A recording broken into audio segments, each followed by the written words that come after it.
Welcome back, YouTubers. I am Jason Worsma. That is Michael Stansfer. This is Tankers Fantasy Football, and we are going to break down 5 running backs to avoid for this upcoming NFL fantasy football season out there. So these are the type of dudes that you're just going to let somebody else in your league draft. You know what I'm saying? We're going to lead it off with the Philadelphia Eagles running back, Jay Ajayi. Oh, it's darkness for him, man. Talking about a 14.6 point PPR high mark. Right? High water mark. Last year, he scored 14.6 in that week 2 because week 1 they got hurricaned out. So week 2 was their first game of the season. He went out there and got you 14.6, which is, you know, signs of life. But that was the high fucking water mark on the season. The other guy only had 2 touchdowns, 1 rushing, 1 receiving. I mean, my goodness.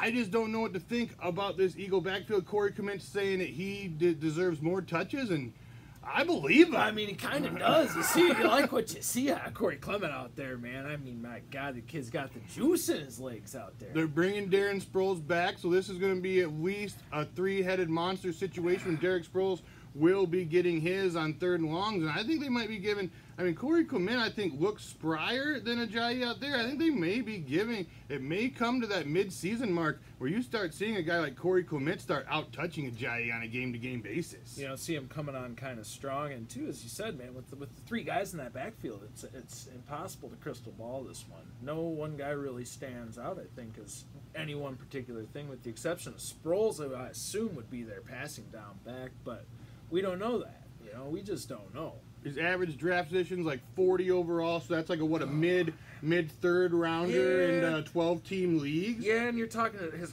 high point too, going at the back end of the 2nd round. I mean, that seems awful rich. I mean, you're looking at it and you're seeing guys like Darius Geis, who's the rookie for the Redskins. You're seeing guys like Rashad Penny, who is the Seahawk rookie out there, going in the 5th round, and you just got to be thinking that if I just wait around, I would much rather take a shot on one of these rookies with high ceilings and roll with a guy like Jay Ajayi. Absolutely. And if for no other reason, then, you know, you're looking at those guys as that they've got basically the foothold on their respective jobs. Yeah, I mean, Eagles, if you ask me, how can you say that Jay Ajayi is going to get more touches on the season than either of those 2 guys? I mean, Rashad Penny, I think that's already out the door. I think you can write down Penny for more touches than Ajayi. So. And I mean, Geis, I mean, I know the Redskins are kind of a play to piss shit fire on themselves, but you got to think that Fat Rob and Pirine are just they're fucking middle of the road talent guys. NFL wise, and I just think that Geis, I think the Redskins got a steal in this draft, and I think he's going to come in there and just take this position over for him. Absolutely.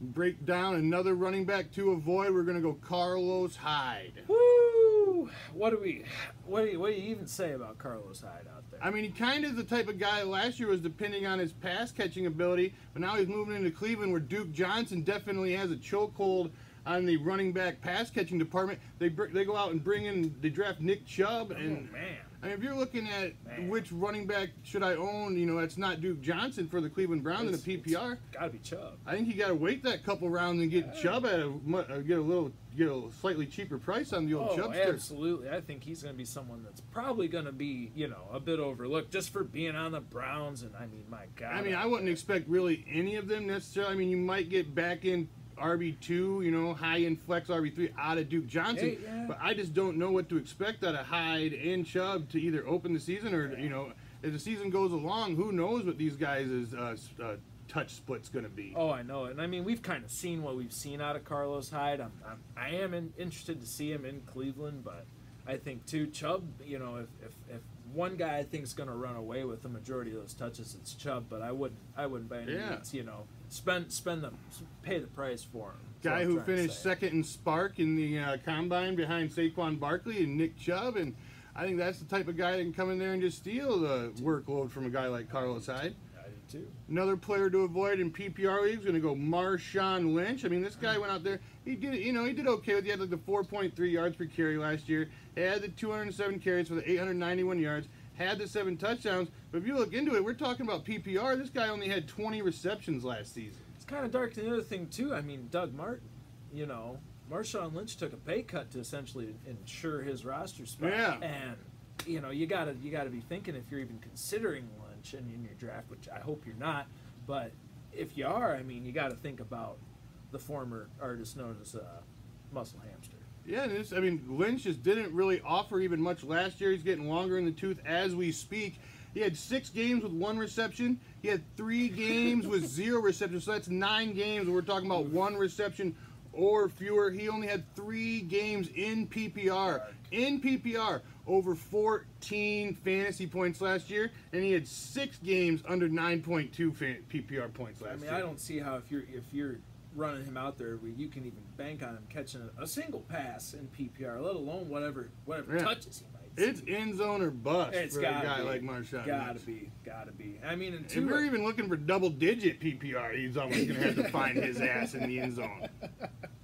Scary Busey out there. And 2, I mean, you're talking about a guy who's going, 77th overall. So where's that put him in a 12-team league?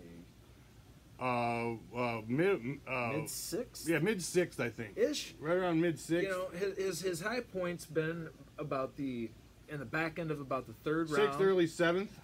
His high points in the back end of the 3rd with a low point, his ADP, as far as his ADP is concerned, in the kind of middle back end of the 9th round. I mean, if you could get him. Who are these fucking jokers? Yeah, that's what spending the second to the last pick in the 3rd round on Carlos Hyde. Oh my God, when you're talking about a guy like Rashad Penny who's going a little middle 5th. Yeah, who's going a little earlier there, but still, I would again with just the workload split alone. My God, that is just ridiculous. Ugh.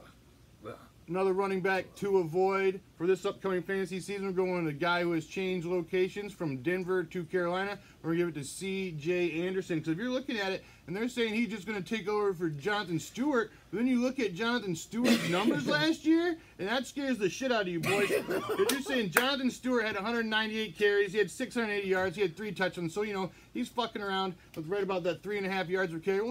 We'll say C.J. Anderson can push that shit over 4. So what? He's looking at 200 carries for like 800 yards. Say he gets those 6 touchdowns. If you're looking at, you go and you look at how many receptions J. Stu had last year. We're talking about 8 fucking receptions on the entire season. And they're giving every bit of receiving that is the Carolina Panthers running back situation is going through Christian McCaffrey. Absolutely. They're not fucking scheming ways to throw a guy like C.J. Anderson the football out of the backfield when they got a Christian McCaffrey. Yeah, and I think too, CJ's purpose is pretty clear. I mean, slot him into the old J. Stu role, but as you just said, I mean, my God, what's it got? If you're looking at it, I mean, that's just something you probably don't want to be fucked around and touching at this point. Our last running back to avoid, we've shit on him before because the Titans have brought in Deion Lewis. We're talking about Derrick Henry. And if he's looking to share carries again like he did last season, that's scaring the shit out of me because if you look at his shit, he had 11 games. We're talking about 11 games where he finished with single-digit PPR points. And that's with DeMarco Murray basically on the stretcher. I mean, they had 2 games when DeMarco Murray didn't play, and he didn't really look like he was doing dick all. I mean, the only reason that he had a couple of big games throughout the end of the season there because he broke off a long reception, and then he broke off a long run at the end of that Colts game to make it look like he was fucking doing something out there. But other than that, he was doing jack all. I mean, my God, you got a guy right now going about 30th overall, talking about with a high point as being about the 3rd pick in the 2nd round. I know he's a 3rd rounder. Who are these people? Who are these people that are doing this? I mean, that's just bloody insanity. Because you're looking at it, you've got a guy like Kenyon Drake sitting like a round after him, and you've got to think a guy like Kenyon Drake. I mean, Frank Gore is there, but Frank Gore is dead. They're dusting off the old dirty corpse of Frank Gore and giving him a little send off into the sunset in his home state of Florida where he played college for the U. I mean, that's all we're fucking talking about here.